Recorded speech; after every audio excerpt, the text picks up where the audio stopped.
Many of you will know that as COVID-19 has spread the globe, our offshore network of offices has closed over the last few weeks.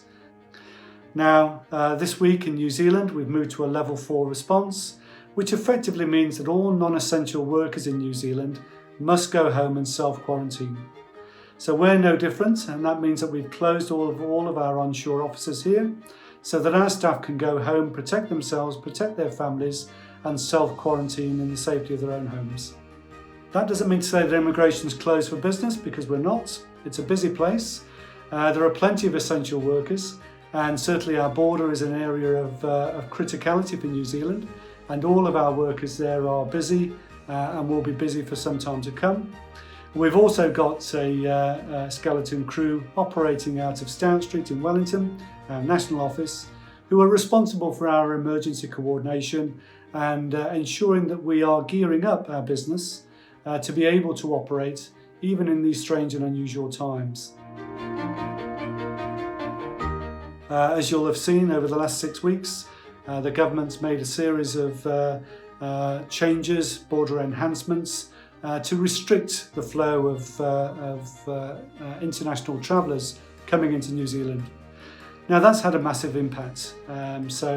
We're seeing arrivals that were about 16,500 international arrivals a week or so ago, and that's now down to about 5,000.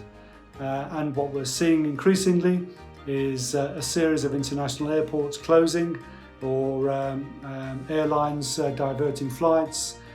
So the options for getting into New Zealand are dwindling, and they're dwindling quite fast. So as it stands at the moment, you'll know that absolutely New Zealand citizens and New Zealand permanent residents can return home should they be able to get a flight. But the opportunities for other people are very, very limited. I'll talk a little bit about that in a moment. The other focus for us at the moment is very much on the 400,000 people who hold temporary visas here in New Zealand.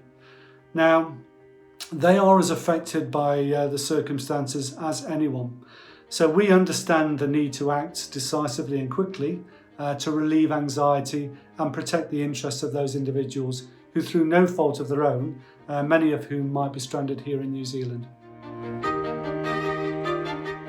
We want to minimise business disruption. Business disruption is massive at the moment, and we don't want immigration to contribute to that. In particular, we don't want immigration to contribute to business disruption of essential services. And many of our migrant workforce actually work within those essential services. So we are working very hard with government about steps that we can take to address those risks.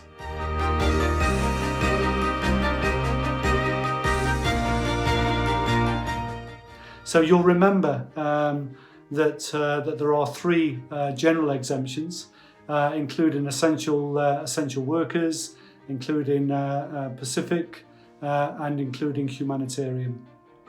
So it will come as no surprise to you that over the last week or two, our focus has very much been in the essential worker space. We are working very, very closely with other agencies, and in particular the Ministry of Health, to facilitate the movement of essential workers into New Zealand. And when I say essential workers, I'm talking about people with the skills and specialist technical abilities that the Ministry of Health needs to help combat COVID-19. To be completely honest and blunt with you, the humanitarian circumstances have got to be exceptional.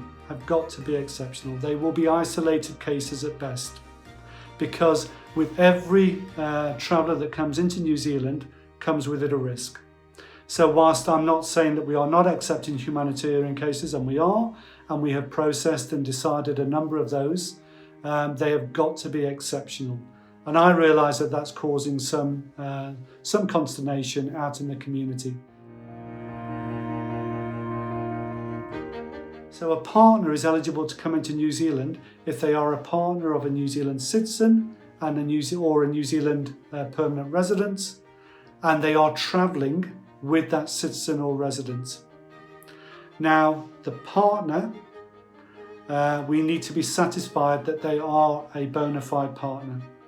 So that means either the partner has got a partnership visa, or they've got a track record of coming into New Zealand with that New Zealand citizen or that New Zealand resident, or there is other information which is compelling, which convinces us that partnership is a genuine partnership. Now, these are difficult decisions at the moment for our border staff, because these decisions are being taken at the border at the point that many people are turning up to try and board planes. If our staff cannot have the assurance that people meet those exemption criteria, they will not be boarded. As people will have seen, the government have announced that there will be an automated visa rollover as of the 2nd of April. So that effectively means that all temporary students, work and visitor visa holders who have a valid visa on the 2nd of April will have those visas rolled over so that they are valid on the same conditions through to the end of September. So that takes away all of the anxiety that those people may have about their lawful status in New Zealand. If you have any clients in that situation here in New Zealand, then please get them to apply for a new visa, an online visa, get that application lodged, and then trigger the interim visa process. As soon as those applications are lodged, the interim visa kicks in and they will have 6 months validity to remain here in New Zealand, again on broadly similar conditions to what they're on. Look after yourselves. Take care of you and the families. Take care of your friends, and listen to the government instructions. And in times like this, let's keep perspective. Let's keep our patience. Keep our sense of humour. And I look forward to the time when we can get round the table and have those face-to-face discussions once again. Take care. Goodbye.